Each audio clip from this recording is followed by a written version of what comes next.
Suicidal note करताना एक पत्र आयोगाला लिहिलं. मला कमाल वाटते. खरं तर महिला आयोग नावाच्या गोष्टीवर आता मला बोलायची इच्छा नाही. राजकीय पुनर्वसनासाठी जर काही माणसं त्याच्यावर बसवली जात असतील आणि सत्ताधाऱ्यांची हुजरेगिरी करणं हे जर त्यांचं परम कर्तव्य असेल तर त्यावर आम्हाला काही फार बोलायची इच्छाच नाहीये. तोंडही खराब करावं असं वाटत नाही. पण आयोगाचं काम असतं सक्षमीकरण, सबलीकरण, सहकार्य, समावेशन, समुपदेशन, सबलीकरण. आयोगाचं काम प्रेस घेणे नाही. काल मी जे प्रश्न उपस्थित केले ते पोलीस स्टेशन आणि पोलिसांवर केले. बाजूला पोलीस अधिकारी बसलेत, पत्रकार पोलीस अधिकाऱ्यांना प्रश्न विचारतात आणि पोलीस अधिकाऱ्यांच्या आधीच आयोग पटापटा राघूसारखा बोलायला लागला. मी आयोगाला प्रश्नच विचारलेले नाही. बरं, आता त्यांनी जे काही प्रश्नांची उत्तरं द्यायला लागले त्या उत्तरांमध्ये खरंच हे गरजेचं होतं का की या मुलीच्या कॅरेक्टर बद्दल का बोललं गेलं? पहिली गोष्ट, तुम्ही तिचं मेल्यानंतरचं कॅरेक्टर असोसिएशन करताय. मुळात जिथे तपास यंत्रणेवरच माझा आक्षेप आहे, मुळात जिथे पोलीस यंत्रणा संशयाच्या घेऱ्यात आहे, जी पोलीस यंत्रणा संशयाच्या घेऱ्यात आहे, ज्या पोलीस यंत्रणेवरच अनेक प्रश्नचिन्ह उपस्थित झालेले आहेत, त्या पोलीस यंत्रणेने तयार केलेले पुरावे, त्या पोलीस यंत्रणेने समोर आणलेला व्हॉट्सअप चॅट आम्ही किती व्हॅलिड मानायचा बरं?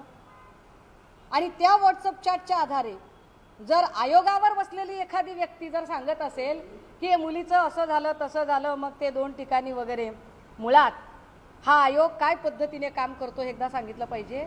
जर आयोगाला इतका म्हणजे पत्रकार परिषदा घ्यायचा एवढा नाद आहे, आयोगाला जर एखाद्या मुलीबद्दल इतका कळवळा आहे, तर तो कळवळा वर्षा आगवणे आणि हर्षा आगवणे यांच्याबद्दल का आला नाही? वर्षा आगवणे आणि हर्षा आगवणे यांनी आत्महत्या करताना हे पत्र लिहिलं. हे पत्र त्यांनी लिहिताना याच्यात ज्या सीसी दिलेल्या आहेत, किती तारखेचं पत्र हे? 8/11/2022. विशेष आयोगाला बघा काय लिहिलेलं आहे त्याच्यामध्ये. विषय: फलटण शहर तसेच ग्रामीण पोलीस स्टेशनचे काही अधिकारी व कर्मचारी तसेच सेंट्रल बँक ऑफ इंडिया शाखा गिरवीचे प्राधिकृत अधिकारी श्री किरण डुकरे.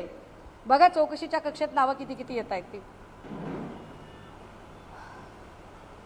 बँक ऑफ इंडिया शाखा गिरवीचे प्राधिकृत अधिकारी श्री किरण डुकरे हे सर्व संगनमत करून माझे वडील श्री दिगंबर रोहिदास आगवणे व आई सौ जयश्री दिगंबर आगवणे यांच्यावर राजकीय द्वेषबुद्धीने विद्यमान खासदार रणजित सिंह नाईक निंबाळकर यांच्या सांगण्यावरून, पुन्हा एकदा याच्यात हा उल्लेख आलाय.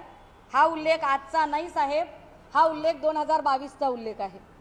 हे शासनाला गेलेलं पत्र आहे. रणजित सिंह म्हणाले ना की माझा काही इंटरफिअर नाही.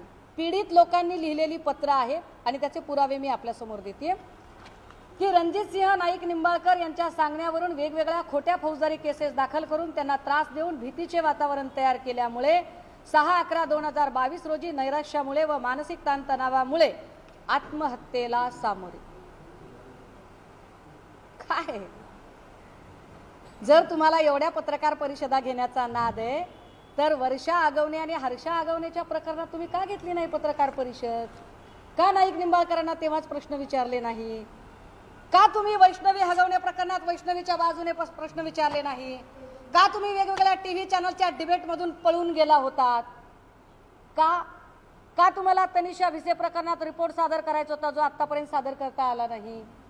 मी अजून खूप काही बोलू शकते, पण एखाद्या लेकराचं कॅरेक्टर असोसिएशन फक्त तुम्हाला आता भाजपकडे उडी मारायची म्हणून भाजपचा एक माणूस वाचवायचा आहे का तर मुख्यमंत्र्यांनी त्याला क्लीन चिट देण्याचा प्रयत्न केला म्हणून तुम्ही तातडीने जाता आणि मुख्यमंत्र्यांची मेहर नजर तुमच्यावर व्हावी याच्यासाठी जर तुम्ही अशा पद्धतीने वागत असाल आणि त्या पोरीचं कॅरेक्टर असोसिएशन करत असाल तर तुम्हाला काय बोललं पाहिजे? तुम्ही महिला आयोग आहात.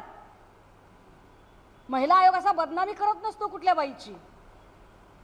म्हणजे मला सुनील तटकरेंना या पत्रकार परिषदेच्या निमित्ताने सांगायचंय, आवरा जरा माणसं, आवरा.